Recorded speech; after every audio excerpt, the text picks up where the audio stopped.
When everything falls apart, a family story of survival. The camera captured what words often fail to express, a family holding on by a thread. Mark and Sarah Henderson sat on their living room couch, their 2 daughters behind them, in what would become the most vulnerable moment of their lives shared with the world. This wasn't a carefully staged photo shoot. This was raw reality, frozen in time. The collapse. Just 18 months earlier, the Hendersons were living comfortably in suburban Michigan. Mark worked as an engineer at an automotive supplier, a job he'd held for 9 years. Sarah balanced part-time work as a dental hygienist with raising their daughters, 9-year-old Chloe and 7-year-old Mia. They weren't wealthy, but they were secure.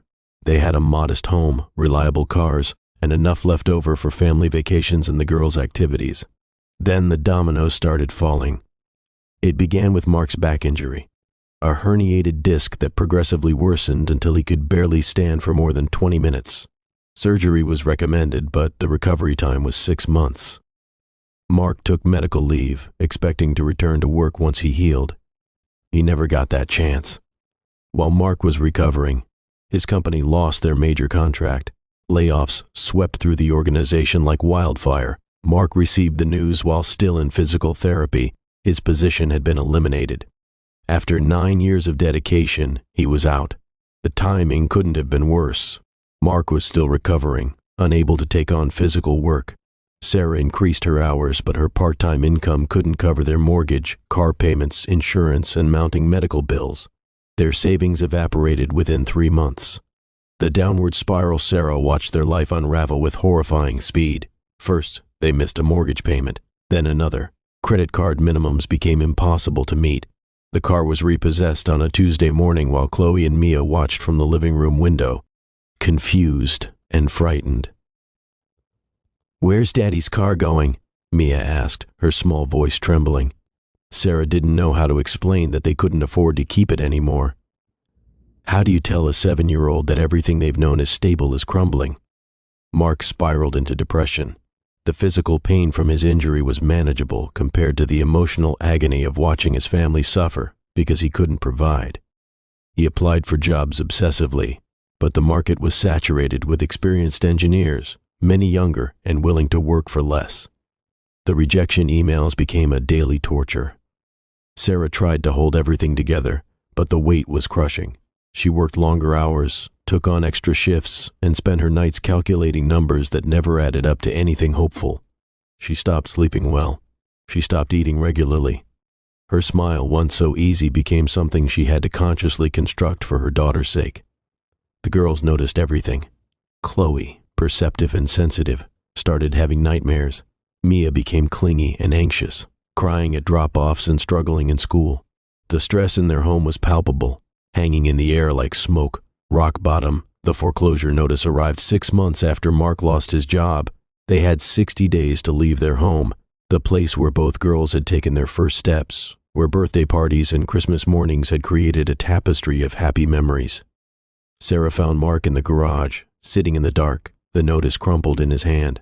His shoulders shook with silent sobs. "I've destroyed our family," he whispered. "Everything we built. I destroyed it." "No," Sarah said firmly, kneeling beside him. "Life destroyed it. Bad luck destroyed it. But we're still here, Mark. We're still a family. That's what matters." But even as she said the words, Sarah wasn't sure she believed them. How could they be a family without a home? How could they protect their children from this trauma?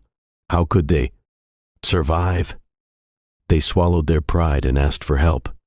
Sarah's brother offered his basement, unfinished, cramped, but free.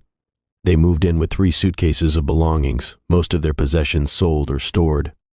The girls shared an air mattress. Mark and Sarah slept on a donated futon. Privacy was non-existent. Dignity felt like a luxury they'd lost along with everything else. The turning point. That's when Live on Purpose, a nonprofit organization focused on family resilience, reached out. They were documenting families navigating financial hardship, and someone had connected them with the Hendersons. "We want to show that good families can face bad circumstances," the program director explained. "Your story could help others feel less alone." Mark was reluctant. Wasn't it bad enough to be living this nightmare without broadcasting it to the world? But Sarah saw it differently. If our pain can help even one family feel less ashamed, isn't it worth it? She asked.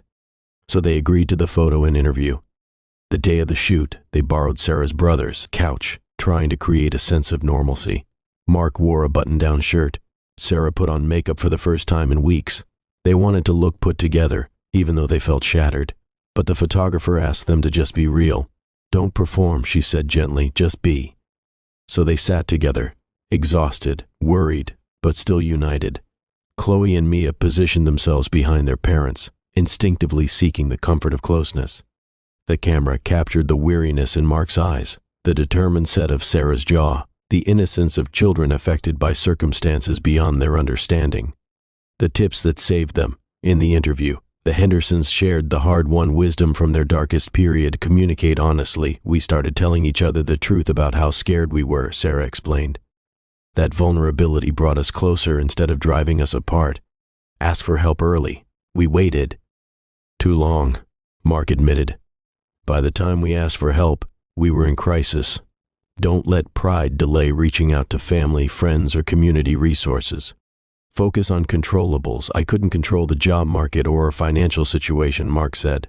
But I could control my attitude and my commitment to my family. That focus saved me from complete despair. Protect your relationship.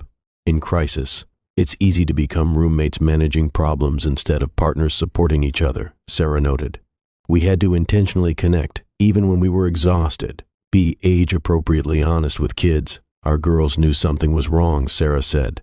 Being honest helped reduce their anxiety and taught them about resilience. Redefine success. Success became getting through another day together, Mark explained. Small victories matter when you're in survival mode.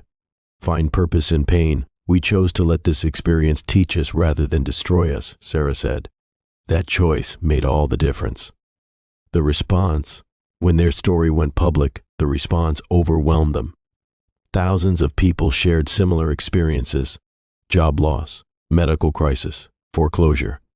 The messages poured in from families who had felt alone in their shame and suddenly realized they weren't. Thank you for your bravery, one message read. You helped me ask my family for help instead of losing everything first. Your story saved my marriage, another person wrote. We were blaming each other. Seeing your unity gave us hope. More tangibly, Mark received job leads from people who saw the story. One led to an interview, which led to a position as a project coordinator. Not his old salary, but enough to start rebuilding. Where they are now, a year after that photo was taken, the Hendersons moved into a small rental house. It's modest, but it's theirs. The girls have their own room again. Sarah and Mark sleep in an actual bedroom with a door that closes. Mark's job isn't glamorous, but it's stable. Sarah continues working, and they're slowly paying down debt. They'll probably never own a home again, at least not for many years. Their credit is damaged, their savings non-existent, their retirement plans derailed.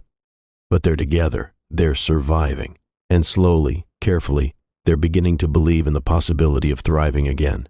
Chloe still worries more than a 10-year-old should. Mia has separation anxiety. Mark battles depression. Sarah struggles with financial PTSD, panicking at unexpected expenses.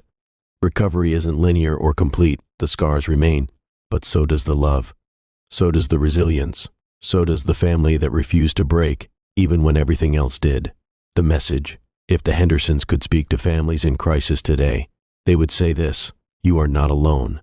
You are not failures. Your struggle doesn't define your worth or your family's value. Ask for help. Be honest with each other. Focus on what you can control. Celebrate small victories. Choose purpose over victimhood. These tips won't solve all your problems. They won't pay your bills or eliminate your stress, but they might help you survive with your family intact, your dignity preserved, and your hope still flickering. And sometimes survival is enough. Sometimes survival is everything. The photo of the Henderson family remains a powerful testament to the strength of ordinary people facing extraordinary hardship. Behind the weary eyes and brave faces is a story that thousands of American families live every day, a story of loss, struggle, perseverance, and the enduring power of family love. They didn't choose this struggle, but they chose how to face it. That choice changed everything. Tom said simply, "Your choices have consequences, Sarah. And Emma and I are living with those consequences every single day. Emma lifted her head from Tom's shoulder. "Can Mommy come to my birthday party?" she asked in a small voice. "Next month? Can she come?" Sarah and Tom looked at each other.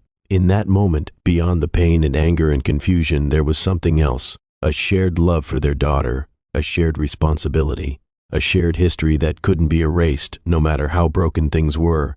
"Of course Mommy can come," Tom said, though the word seemed to cost him something. "It's your birthday, Pumpkin." "Thank you," Sarah whispered.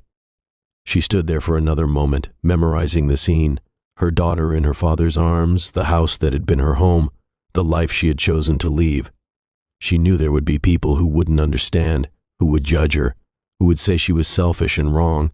Maybe they were right. Maybe she had made a terrible mistake. But she also knew that staying would have destroyed her piece by piece, day by day, until there was nothing left but resentment and regret. And wouldn't that have been worse for Emma in the long run? To have a mother who was physically present but emotionally absent, who looked at her daughter with love but also with a hint of resentment for the dreams deferred. "I should go," Sarah said. "I'll call tomorrow to talk to Emma." "Every night at 7, Tom said. "That's her bedtime routine now. You can call and say good night." "Thank you," Sarah said again. The words felt inadequate for everything, for his willingness to let her stay in Emma's life, for the years they had shared, for the understanding he was trying to have even through his pain. She walked down the steps, each one feeling like a mile. Emma called out, "I love you, Mommy." Sarah turned back, tears streaming down her face. "I love you too, baby, to the moon and back." As she walked to her car, Sarah could feel them watching her. She got in, started the engine, but couldn't bring herself to drive away immediately. She sat there, hands on the steering wheel, looking at the house that had been her life for so many years.